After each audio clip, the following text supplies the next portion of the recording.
Hello and welcome to the 20 Questions podcast with Tyler Aiken. I'm your host, Tyler Aiken, and I'm so excited to be introducing the fourth episode of the show.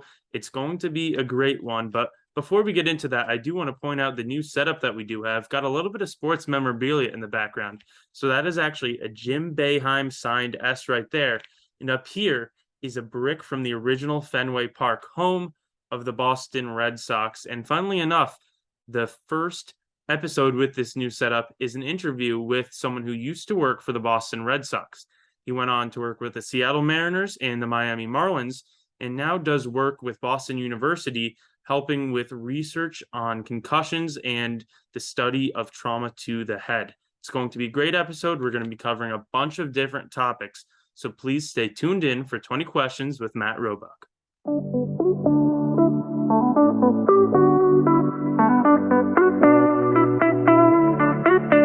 All right. Hey, Matt, how you doing today? I'm great, Tyler. How's it going? It's going pretty well. So to start things off, how about you just introduce yourself to everybody, who you are and what you do? Sure. I'm Matt Roebuck. I am currently the recruitment coordinator for an online research project from Boston University's CTE Center. It's called the Head Impact and Trauma Surveillance Study, or HITS, as we call it, HITSS. It's an online research study looking at former athletes, former football and tackle soccer. Tackle football and soccer players, age 40 or older, who played at any level, youth only, high school, college, or beyond. Um, it, it's fully online, answering questions. It's all self-reporting, answering questions about playing history, some medical history, concussion history. And the goal is to look and see how repetitive head impacts, routine repetitive head impacts, heading a soccer ball, blocking and tackling in football, how those hits may affect risk for later life brain diseases, memory, thinking issues, etc. Been doing that for the last year and a half or so. Prior to that, I spent 20 years working in Major League Baseball, 3 different organizations and front offices for the Boston Red Sox first, Seattle Mariners after that, and then most recently the Miami Marlins. So it's certainly been a long and storied career in the world of sports communications. And I guess I want to start at the beginning because you grew up in Boston back at a time where, the sports teams weren't doing the greatest in the middle of the curse of the Bambino. Hockey team wasn't doing too great. The Patriots hadn't hit their Tom Brady winning streak yet. You had a few championships with the Celtics, but how did you end up falling in love with sports in a time where, sports weren't the greatest in Boston? Well, they weren't the greatest, but I think that's before this, as you alluded to, this sort of 20-ish year epic run of championships in the city. When I was growing up, through the 80s, the Celtics had their moments and had some fun times. But I think Boston's always been just a sports and a professional sports city and area and region. And I grew up, my grandfather was an usher at Fenway Park, so it was kind of in our blood, so to speak. And there was, even though the Red Sox, they had their moments at 86, I'll never forget. I cried when the ball went through Buckner's legs and all of that, but it was more than just the game itself. It was the fabric of the culture here in Boston, and people who are more accustomed to the winning may not necessarily understand, but it was kind of that bond, sort of that uniting factor of rooting for them. Is this going to be the year they break the curse? They eventually got there. I was living out in Seattle at the time, but yeah, just growing up in an area that it was so professional sports dominated, and a lot of and the Patriots, and like you said, hadn't come anywhere near close. I mean, we had, I guess, in '85 into the '86 Super Bowl, a fun run, and then later on with Bledsoe going up against the Packers. But yeah, it was just more of that kind of community fabric here in this area. I certainly get what you mean. I didn't see a Bills playoff appearance until late in my high school career, so that certainly I do think that there's some bond in the misery of losing. But that's how you fell in love with sports as a fan. But when did you realize that you wanted to go on and work in sports? Yeah, probably like everyone growing up in this area, there was always sort of that, I want to be a player. I want to play. For me, it was baseball, professional baseball. And then at some point you realize that just don't have the right genes or whatnot to get there. And even going into college, and I went to UMass Amherst, I knew I wanted to work in sports, but I didn't really know what that meant or what the opportunities were to do that. And I actually went into college thinking, okay, maybe I'll try to get in on like the athletic training side, the medical side. And then when I got to UMass and realized they had one of the country's leading sport management programs, and learned more about it, it just made so much sense. And it was at the time sort of just starting this whole business side of sports.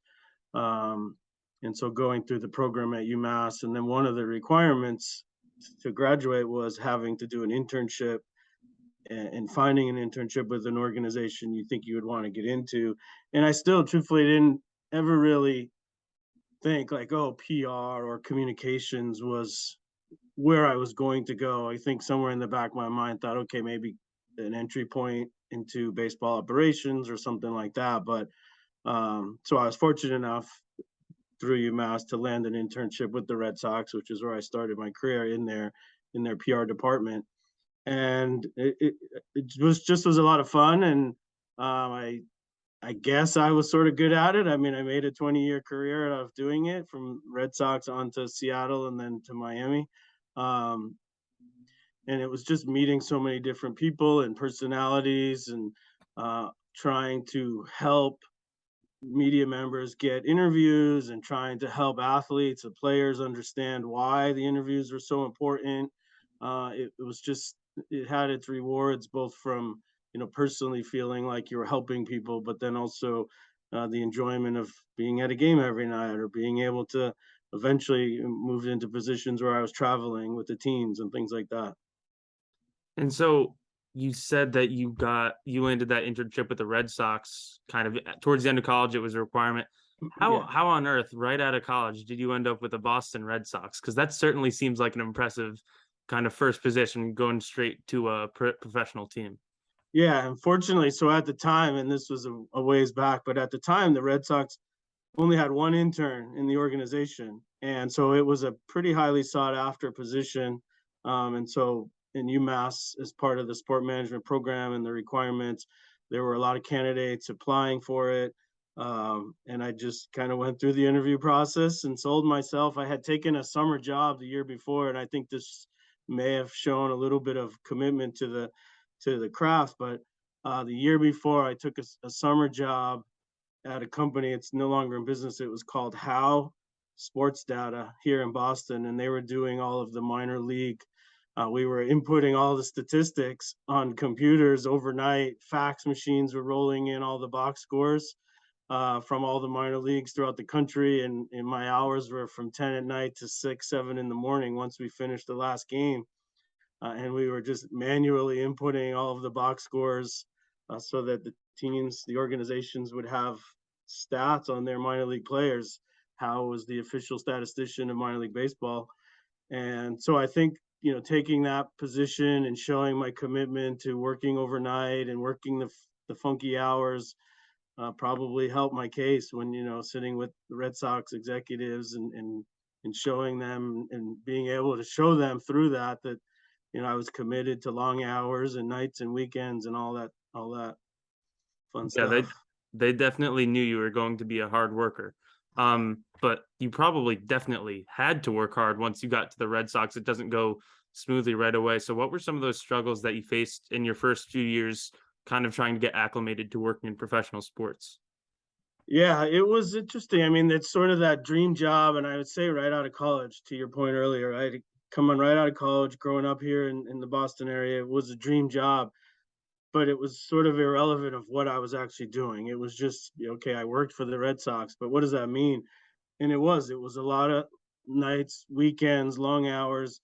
Um, and so the challenges came from that, right? I was an intern, I wasn't making any money, realized that and the college professors would preach this, but no one's really making any money unless you're a player or an owner.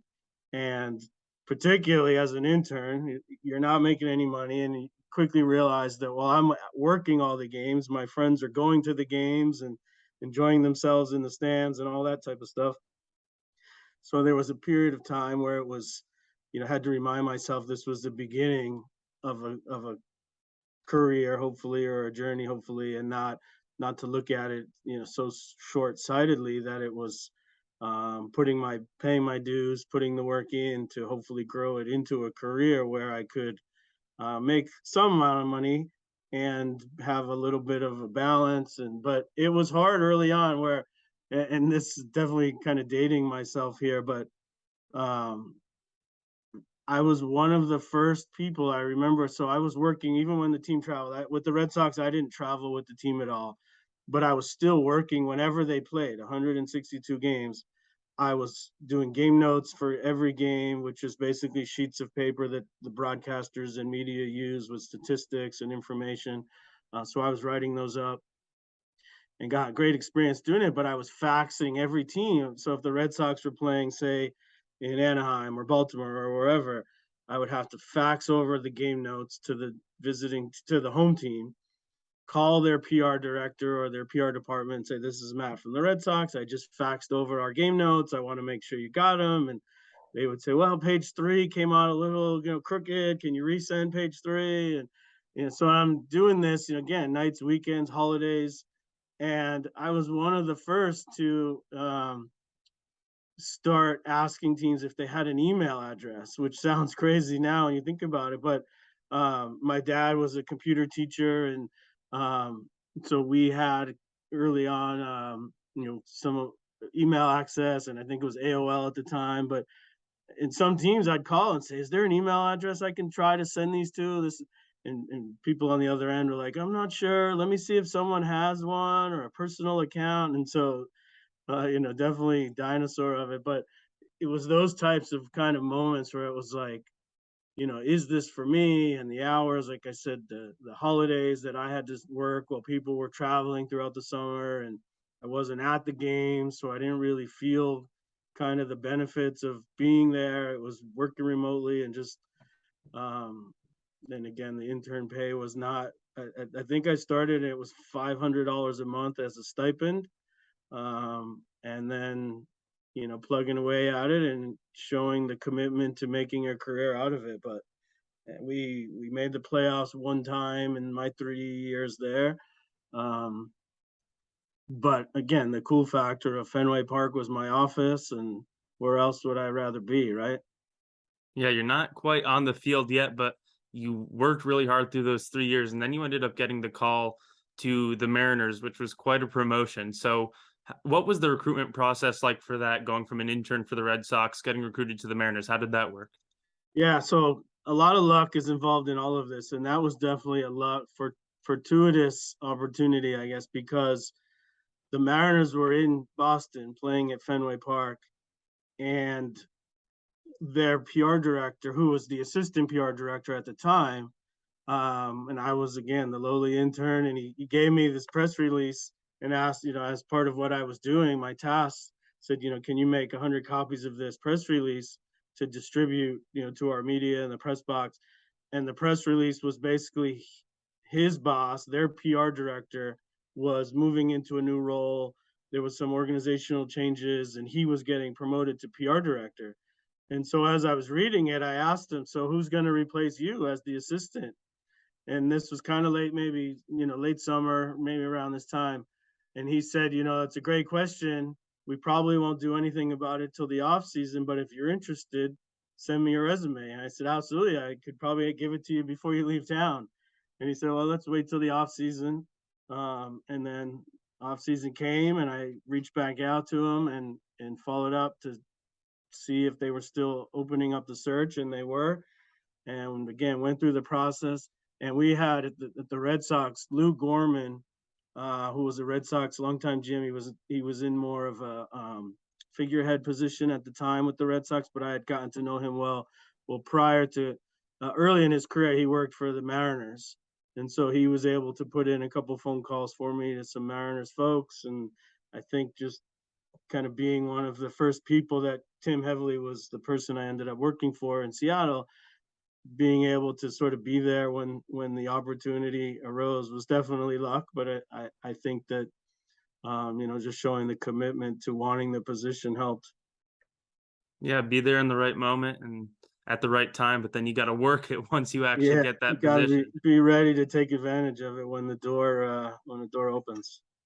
And so then you went from Boston and Massachusetts, where you've been living your whole life, all the way across the country to Washington. That must have been a pretty big transition. Just like not even looking at the work aspect of it. What was it like moving to the other side of the country for the first time ever? Yeah, so it was for I don't think I had been further west than New York when I moved, but when I first moved, so I got the position, was offered the job and accepted the job right around February 1st, and so the Mariners did have spring training in Arizona. So the first 5 or 6 weeks that I worked for the Mariners, I was in Seattle, in Arizona. I went out. I started with them during spring training, which was a huge transition as well. But for 6 weeks, I worked for the Seattle Mariners without ever having been to Seattle. Um, but then, yeah, to your point, like went up from there up to Seattle, and it was it was a huge transition for a lot of reasons. Um, and part of it was having started working with them for 6 weeks, but then not being in the city where I needed to find an apartment and a place to live, and all of those things, where I moved kind of twice to get to that city. um, and so there was some small challenges. And I remember when I had first gotten out there, and I didn't take a part of my job was going to be traveling with the team on 50% of the trips or so. And one of the first trips I didn't go because I needed some time to get acclimated and get settled in my apartment. And I hadn't had a car yet at the time. And I ended up borrowing Ken Griffey Jr. had gotten I don't think it was his personal car, but I was just sort of like looking. I needed a car for the weekend, and he got me a car to use for the weekend to go out or the road trip, the week or so while the team was on the road, so that I could get situated and everything. So I appreciated that.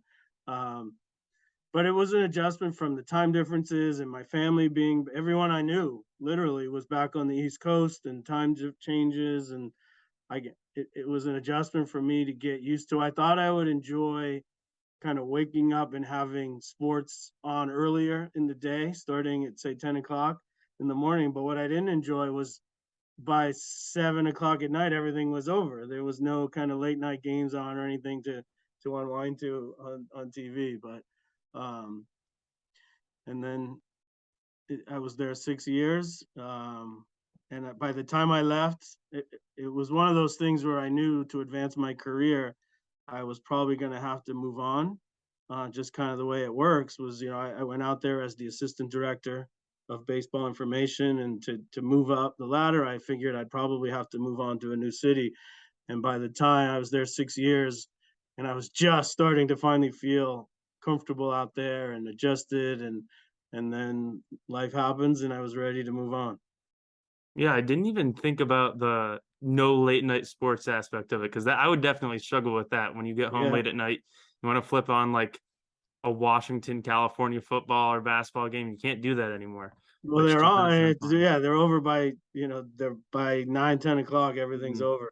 Yeah. So then that's kind of your change personally, but when it came to the role, I doubt you were just copying papers anymore. So what type of stuff did you have to do in your new role with the Mariners? Yeah, so we went out to Seattle as the assistant director, and my role was now to be more hands-on with um, the players, the clubhouse environment, more handling of media interview requests, building relationships with the players, and getting them to trust me to have their best interests in mind when I would come to them with an opportunity. Again, traveling with the team and being a representative of the organization on the road. So yeah, I went from photocopying and kind of just logging a lot of statistics and game notes to now starting building relationships. And I went into a team that had Ken Griffey Jr. and Alex Rodriguez and Edgar Martinez and uh, the organization was perennial. Lou Piniella was the manager and a big, enormous personality himself, and the organization was kind of on that cusp. Expectations were high with those players, and so it was quite a change. We didn't reach the playoffs until 2000, my second year with the organization, and then in 2001 we won 116 games. Unfortunately, I don't want to mention who we lost to in the playoffs. I'm sure you'll bring it up, but we fell short of what the goals were at the time. But yeah, the role was a lot more involved building relationships with the media to um, be able to be that trusted person to help them get what they needed and help them navigate the clubhouse. And then on the other side of it, help the players understand the wants and needs for them and managing their schedules and times and managing um, the probably too many times having to say no because a player wasn't able to do something, or convincing players. I mean, I felt like the challenge there, you asked about some of the challenges with the Red Sox. The biggest challenge kind of in that role was always feeling like I was telling someone something they didn't really want to hear, whether it was going to a player with a media opportunity that they just, and personalities are different, and some guys are more outgoing than others, or more interested in doing it than others. But trying to convince them why they should do something and why this was important for the organization or why this was important for them, to connect with our fans and let our fans. And the times were different back then. There was no social media, there was no direct communication. The only way to kind of get messaging out there from a player to the fans was through the media, through the newspapers or television, radio. Um, and then when I wasn't successful in convincing them to do something, then having to go back to the media member and telling them that it's probably not going to work out, or maybe have to try another time, or the schedule is not great for today, or occasionally, it's just a topic that somebody didn't want to talk about. So I think that really helped mold my ability or inability to deal with uh, different personalities and different people, and dealing with frustrations and a little negotiation and things like that. Yeah, you had to deal with a lot of different personalities, different difficulties, and one player that you didn't mention yet was Ichiro Suzuki. He won an MVP, won Rookie of the Year, set a few hitting records, so he certainly had a lot of success. There was probably a lot of interviews that people wanted to have with him, but he's a player that grew up speaking Japanese. So did that provide any difficulties for you trying to make sure that he could do all the interviews that were requested, but also make sure that he was comfortable, especially with the new language, new country, everything like that? Right. Yeah, absolutely. And he came over in 2001. Like you said, he was MVP and Rookie of the Year. We won 116 games, and there was a lot. But year prior to that, we had a pitcher, Kazuhiro Sasaki, who was a successful pitcher in Japan, and then had come over in 2000, and so that um, helped me learn kind of the procedures and process with the Japanese media who came over to cover the player more so than they did to cover our team. Um, and there's a lot of differences in what they were used to and what we were used to. And then when we got Ichiro, and he was a celebrity, as large as sort of any pop icon you can think of.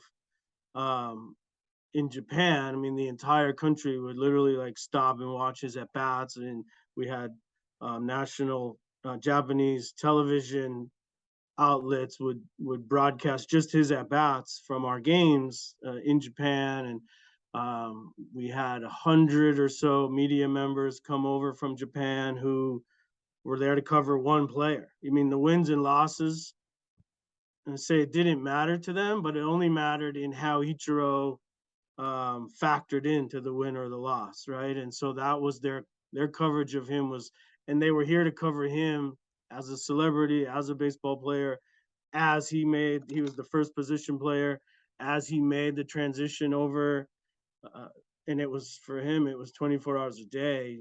What did you eat this morning? Where did you go? This every city we went to, it was his first time in San Diego, his first time in San Francisco, all of these things.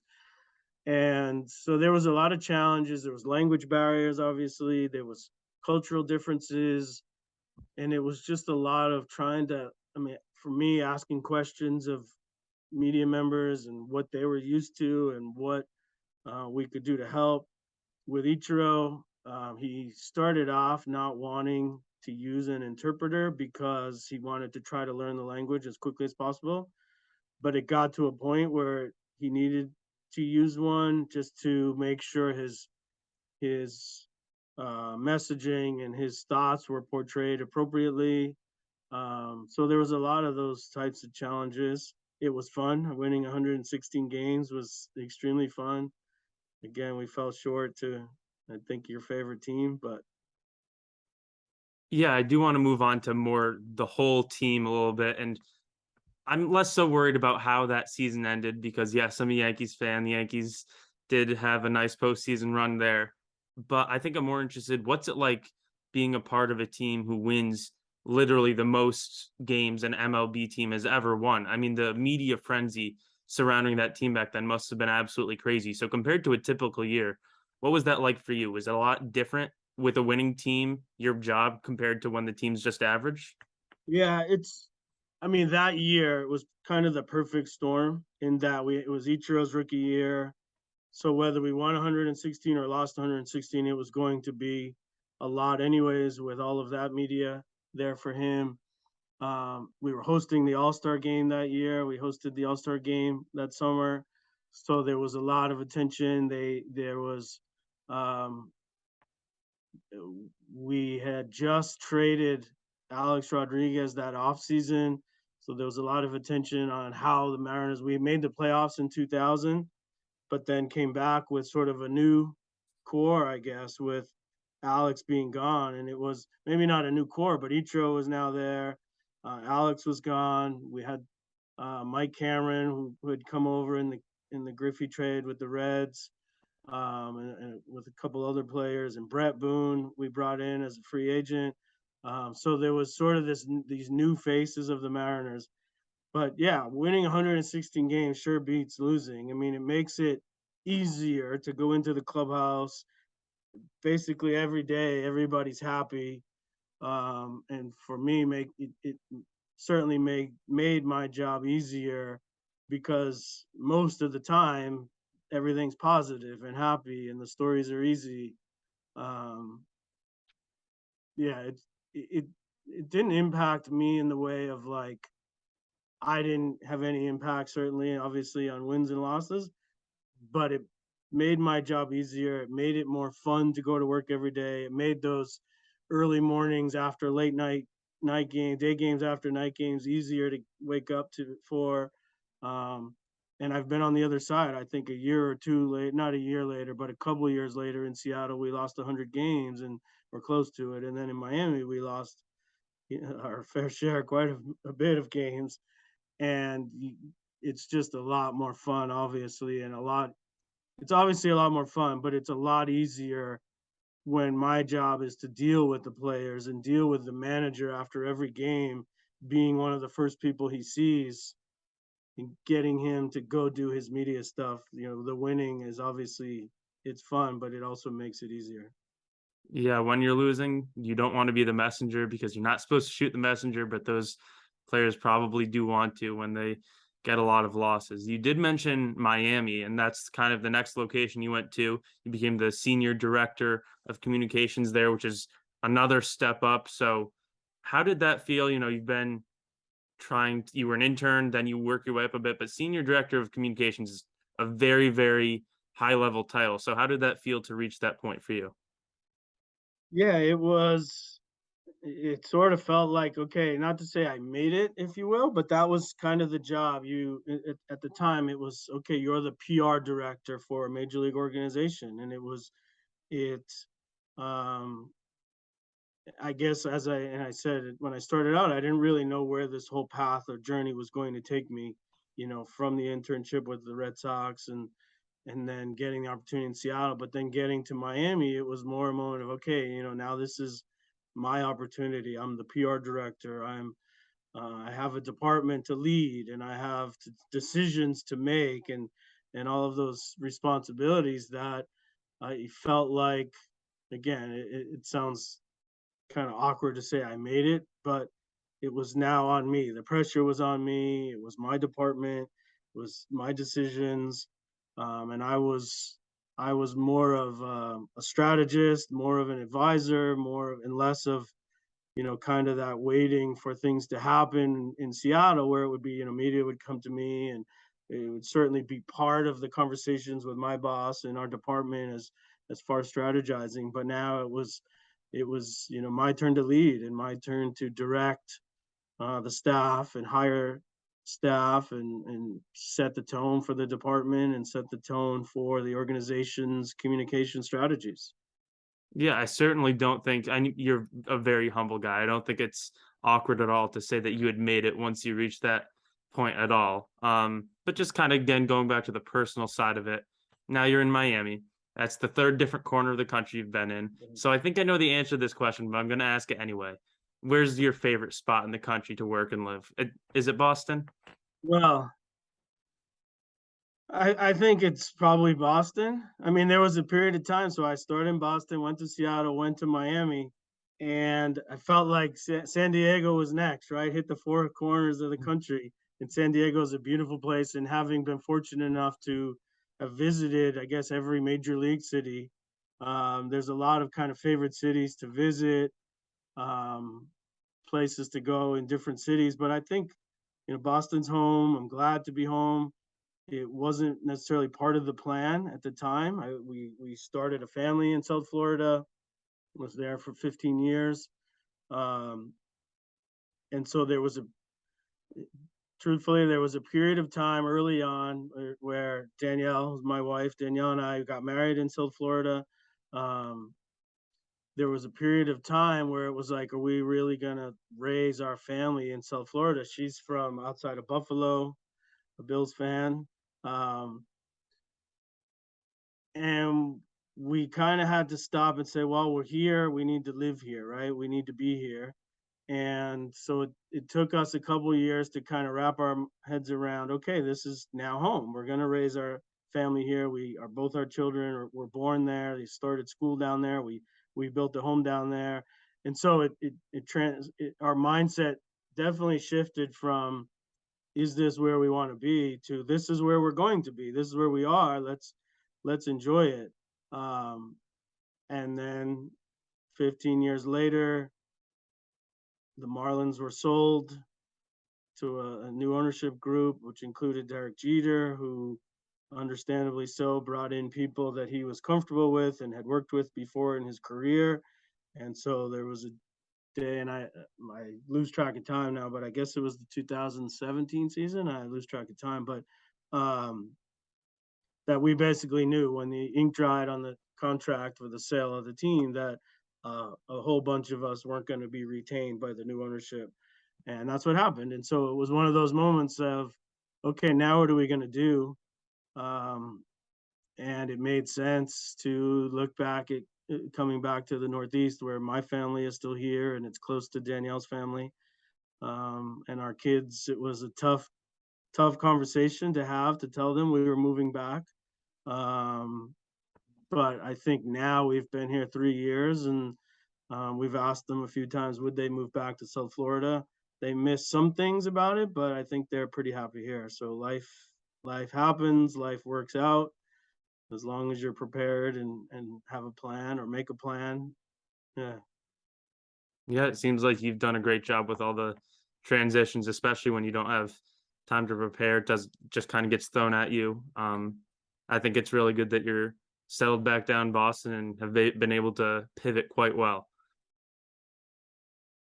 I mean, there was 15 years in Florida, so certainly there were a lot of great times as well. And one thing I want to point out is that 2017 All-Star weekend, you got to work with like the All-Star game, the home run derby.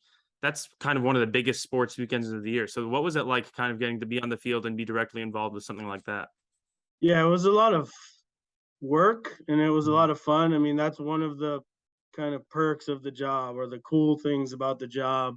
Um, and I had gone a few years. I haven't done the math recently, but I want to say probably 6 or 7 All-Star games prior to that one. And we hosted one in Seattle, so I had a little bit of experience coming from the All-Star game in Seattle. And then when I got into Miami, I would try every year to go when we had like Miguel Cabrera had participated in Home Run Derby, and then Giancarlo Stanton had won the Derby in San Diego the year before, and I would try to go to those all-star games to help our players out. So I had a little bit of an understanding and a little bit of um, the uniqueness of it, the perspectives of it, and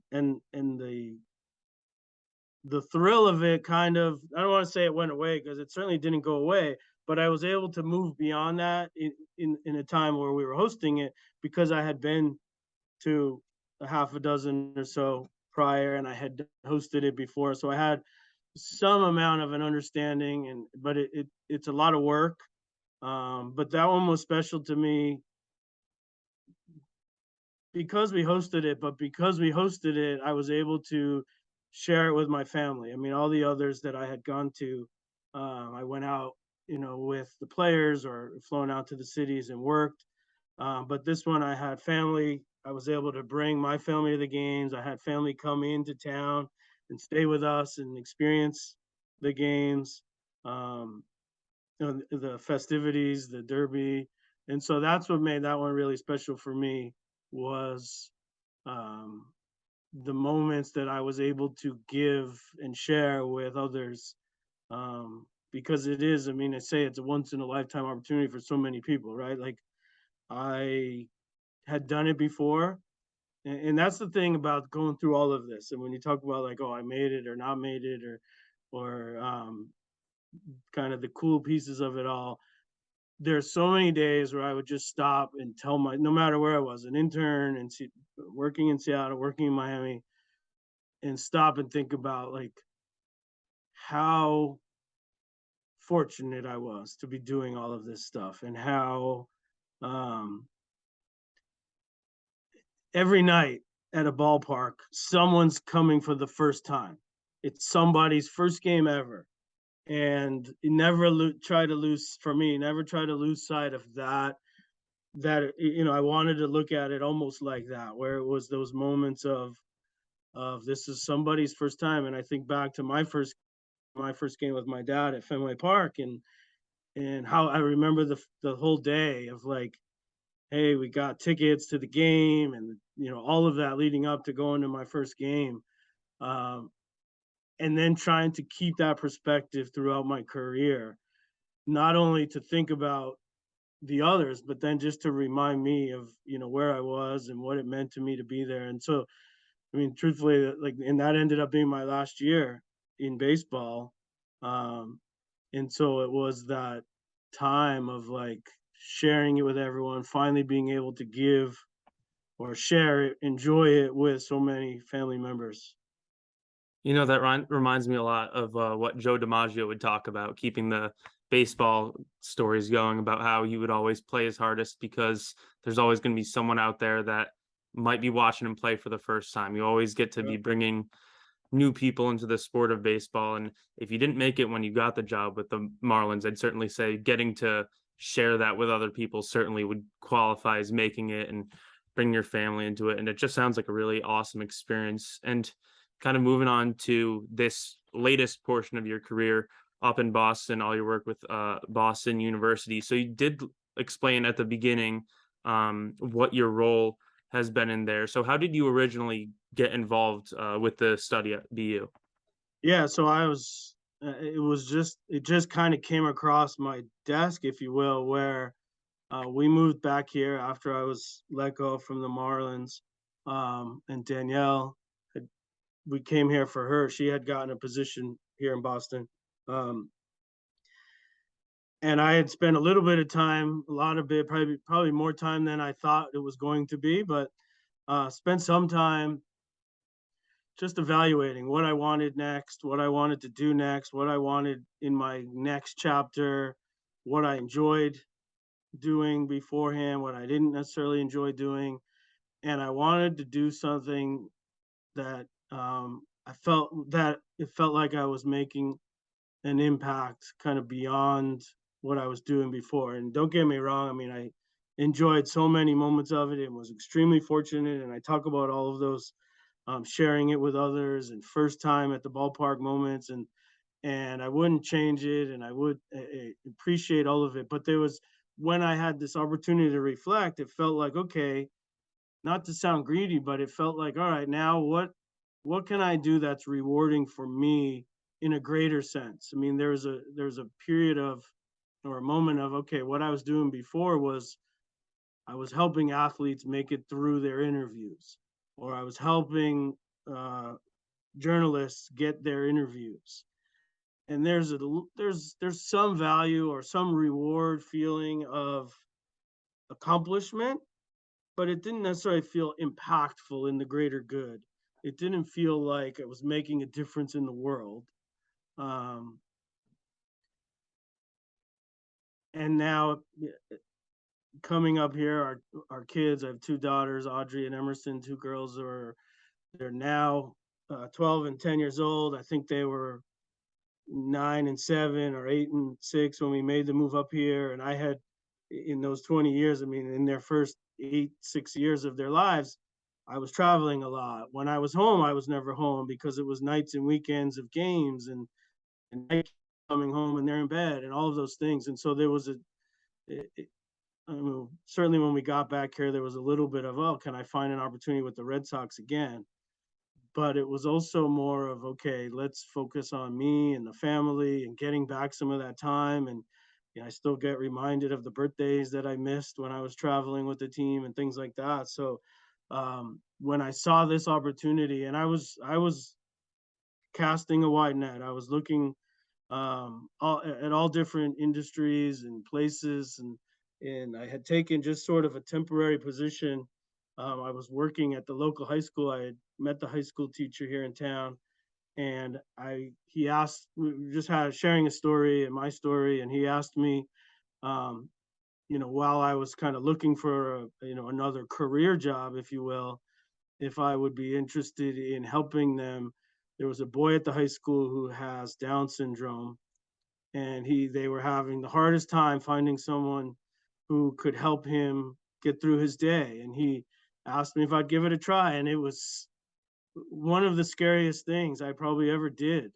But I took it on, and I think I got more out of it than he did, because it was it but it helped me realize, that I have something to offer people beyond just sort of facilitating interviews and things like that. So we had a fun. It was about a year where I helped him, and this this boy was kind of the mayor of the high school, and he was on the track team, and kind of everyone loved him, and we had a fun time together. And I think I was fairly successful in what they were looking for. It was just sort of making his high school experience enjoyable for him. And so then it became kind of validating for me that I want something that's impactful. And when I met Dr. Robert Stern, who's one of the leaders of brain health research and head trauma research at Boston University, and the BU CTE Center is the world's leading institution in this space.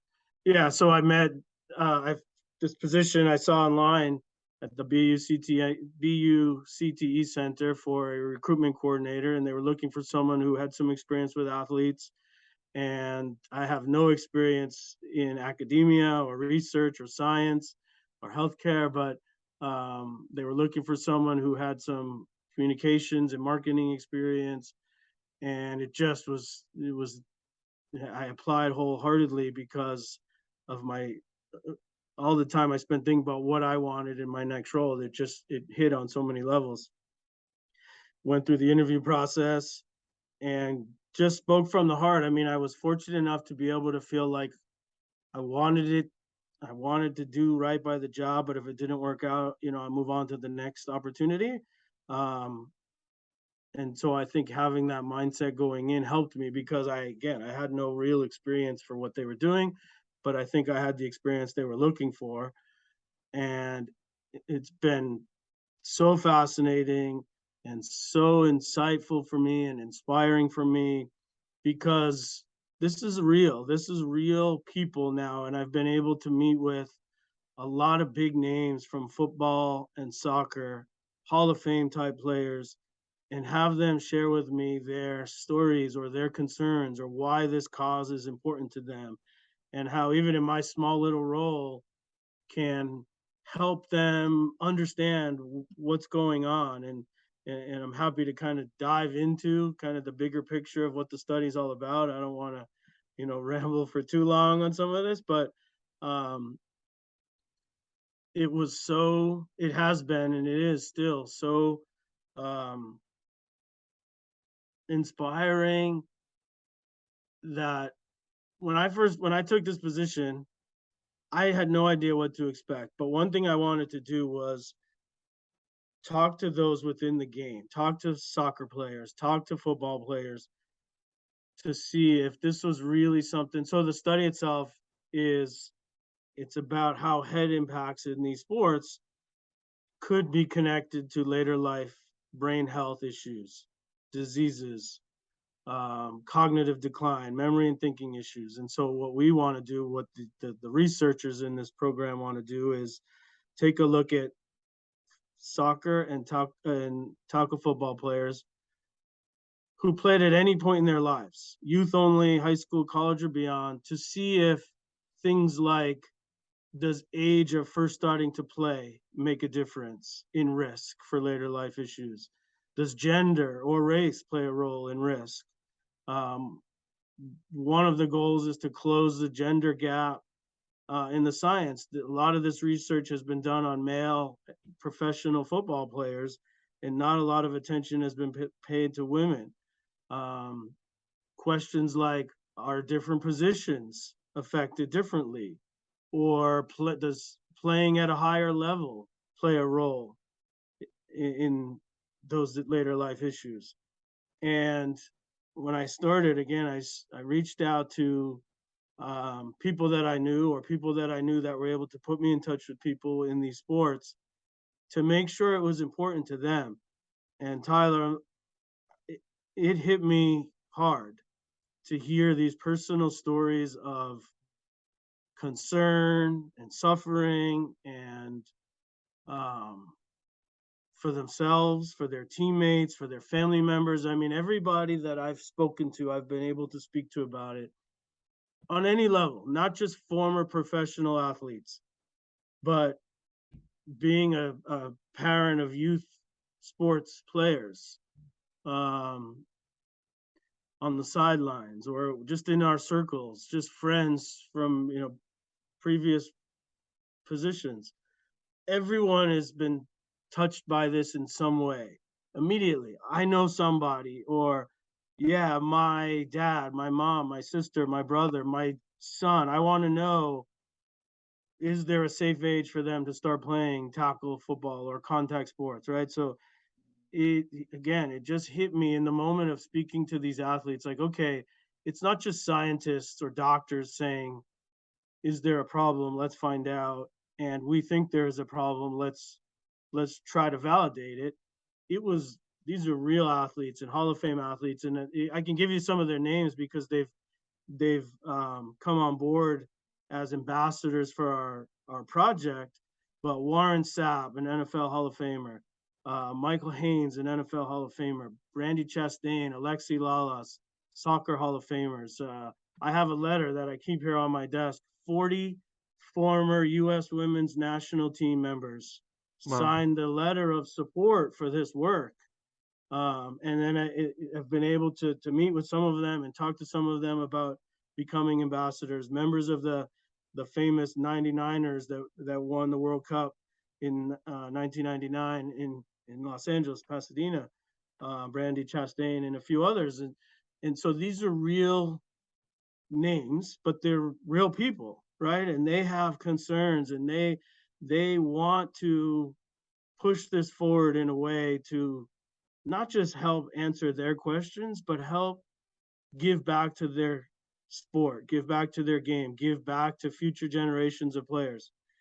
And it's not one of the first things I asked when I was taking the position was I wanted to make sure that it wasn't about cancel culture or anti-football, and it I was reassured that it's absolutely not. I mean, the idea is basically how can we make, if we need to make him safer, how can we do that? And this study is about finding if there are issues, and then if there are issues, if there is a connection between head impacts, routine head impacts, and later life brain health, then providing information to policymakers, athletic directors, healthcare professionals to then discuss whether changes should be made to the sports. But I recognize football in particular is a pathway for so many to get to college, the carrot of making it to the NFL. In talking to Warren Sapp and others, Michael Haynes, about for the mindset of football or failure for so many, particularly in minority communities. And so the last thing I wanted to be a part of was something that was going to be advocating for an elimination of that, because there's so many benefits, obviously, to participation in sports. But if I could play even just a small role in making it safer or providing data to make meaningful changes, and that was a no-brainer, pardon the pun, for me. I mean, personally, I can say I definitely resonate with that a lot. I remember this past semester in college, I had to do a research project and ended up picking CTE and brain injuries through football and soccer. And almost every single study actually came from Boston University. And it's been Mm-hmm. over the last like 2 decades, the papers and research that has come out. So I think that was certainly interesting to see how great of a job Boston University has been doing. And throughout that research, I did see there were a lot of NFL players who they're not trying to cancel football. They're not trying to end it. They're just trying to take care of their kids. I know Drew Brees made a big deal about not letting his kids play tackle football until high school. Just these little incremental changes that you're not shutting down the sport. You just want to make changes. And it sounds like this study is to make those changes with some more studies and science and reason behind it. So you kind of referenced that a little bit, but in your opinion and from what you know, what is the end goal of the study that you're kind of working on? Sure. And I'm learning a lot of this as I go along. I mean, by no means am I an expert in any of this. Um, so the where one study amongst many at the Boston University CT Center, this HITS study, Head Impact and Trauma Surveillance Study, um, and hits.org is our website, hitss.org, for anyone who wants to learn more. But um, our study specific end goal is to find answers. It's the whys, the hows. Does age of first starting to play a role in those later life risks? Does it elevate your risk? Does gender or race or other race related factors play a role in changing those risks? Um, and if I think everyone I work with, I think the belief is the science is showing there's a problem. And I work, again, all throughout the building. There's people who are doing autopsies on brains, and they're the ones who are discovering CTE in former football and soccer players. And that's not the area that I'm in. This is, in the study for living former football and soccer players. But the end goal, I think, is the belief is, the hypothesis, if you will, is the later you can start hitting your head, the better off, the lower the better off you'll be, right? And so I think the mindset is basically wait until the body is developed, wait until, post adolescence, until high school to start hitting, tackling, to start even in soccer with heading a soccer ball. One of the first things I saw early on in my research for this position was in the UK. They're having a lot of meaningful conversations about heading restrictions, and they did a game about a year ago, a match about a year ago, where they wanted to see what it would look like with no heading involved. And so I felt like, okay, if the Premier League is having this conversation, who are we in this country where football, as they call it, and over there, is what we know tackle football is in our country. It's the sport, right? It's the millions and billions of followers. And so if they can at least have those conversations about trying to make it safer, so can we. So the end game, I think, is if it if the data can be found to provide it to policymakers to say, okay, here's data that shows the longer you wait to start hitting your head, whether it's on a soccer ball or on another helmet or a human being in football, then let's evaluate, should youth be playing only flag football for a certain period of time? We're not policymakers. We cannot implement those changes at all. But I think the goal would be to have or find, not that there's an objective to find the data, maybe it would show the opposite. I don't think they necessarily believe that it will, but it's to find data to answer those questions. Does age of starting to play a role? Do certain positions have higher risks? Do certain positions in soccer have higher risks where, maybe they could look at only heading in certain parts of the field? Is there a cumulative effect? The more heading you do, or the more blocking and tackling you do, does that play a role in connections to Alzheimer's, dementias, ALS, Parkinson's, other related diseases, cognitive declines, mood and behavior issues? So I think the angle is to just take a hard look. It's the largest study of its kind. It's the first one to look at such a large group of females. One of the goals is to close the gap in the research for females. And we need approximately 5,000 participants, half of whom played tackle football at any point, half of whom played soccer at any point, and then ideally of that soccer group, half of whom are women or played girls soccer or women's soccer. So yeah, it definitely sounds like you're filling that desire to help others. It sounds like there's a lot of great information there. So I'm going to make sure there's a link below the video for anyone who wants to learn more and maybe even sign up to participate in this study. I think that would be great. And moving on, I'm going to ask you two more quick questions. No problem. They're kind of just more general. So first of all, what would you suggest or what advice would you give to someone who wants to go into the field of sports communications, whether it be working with a team, working in the media, working in a role you're doing right now? What advice would you give to them? It's a good question. I mean, the landscape has changed so much, and it's so challenging now where there's such a direct communication to fans. Content is king. I mean, having the idea of creative ideas and an understanding of social media and opportunities, podcasts, all of these things. Content is king these days.